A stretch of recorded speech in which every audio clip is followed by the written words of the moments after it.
హజరత్ శ్రీ శ్రీ శ్రీ సయ్యద మల్లెల ఇమాంబి దర్గా committee ఆహ్వానం మేరకు నేను ఇక్కడికి రావడం జరిగింది. ముఖ్యంగా ఈరోజు ఇక్కడ హాజరైన మల్యాల గ్రామ ప్రజలకు, కమిటీ సభ్యులందరికీ నమస్కారాలు, అస్సలాము అలైకుం.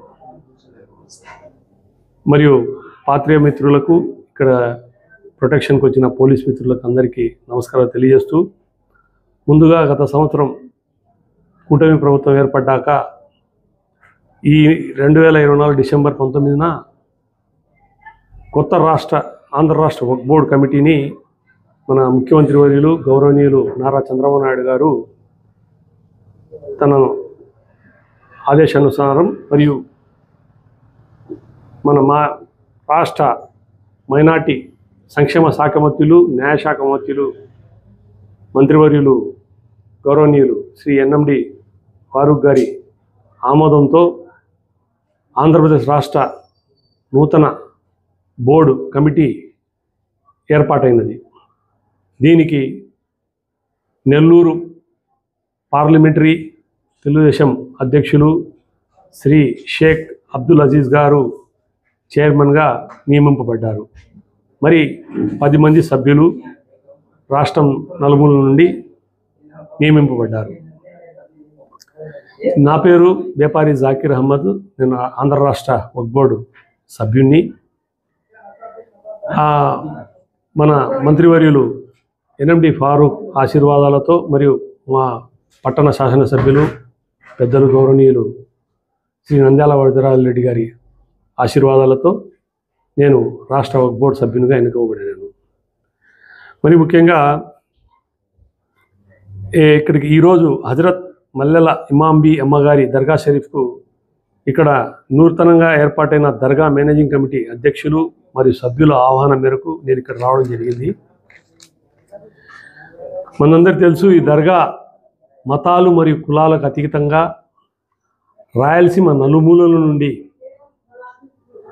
మరి ముఖ్యంగా స్త్రీలు సంతాన ప్రాప్తి కోసం ఇక్కడ విచ్చేసి గాజులు మరియు పూల జొండాలను ఇక్కడ సమర్పించి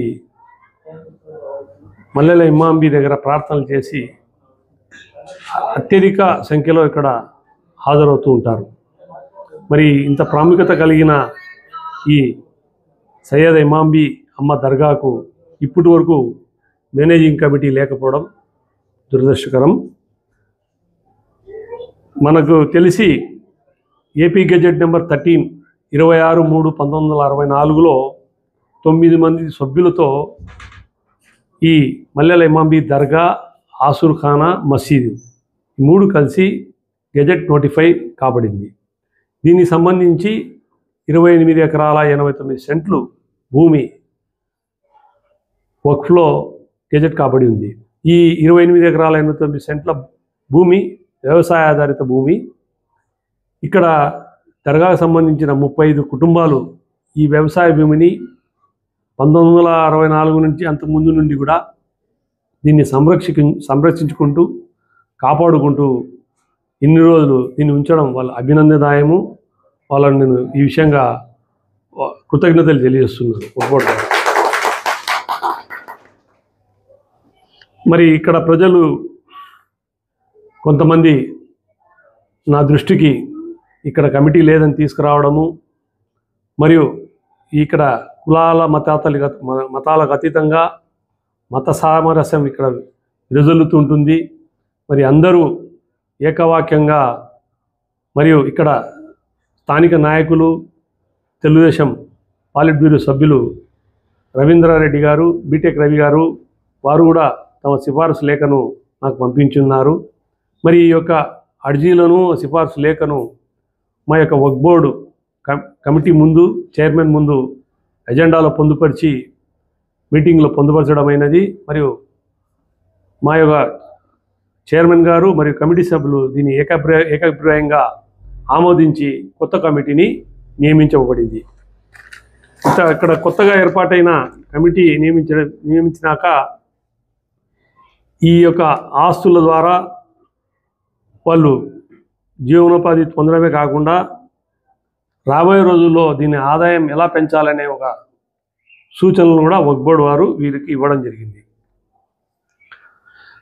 ఆంధ్రప్రదేశ్ రాష్ట్ర Waqf board committee chairman Sheikh Abdul Aziz గారి నాయకత్వంలో అనేక అభివృద్ధి కార్యక్రమాలు కార్యాచరణలు పారదర్శకంగా అమలు చేయబోతుందని చెప్పడానికి నేను సంతోషిస్తున్నాను మరియు గర్విస్తున్నాను. వక్ఫ్ ఆస్తుల ముస్లిం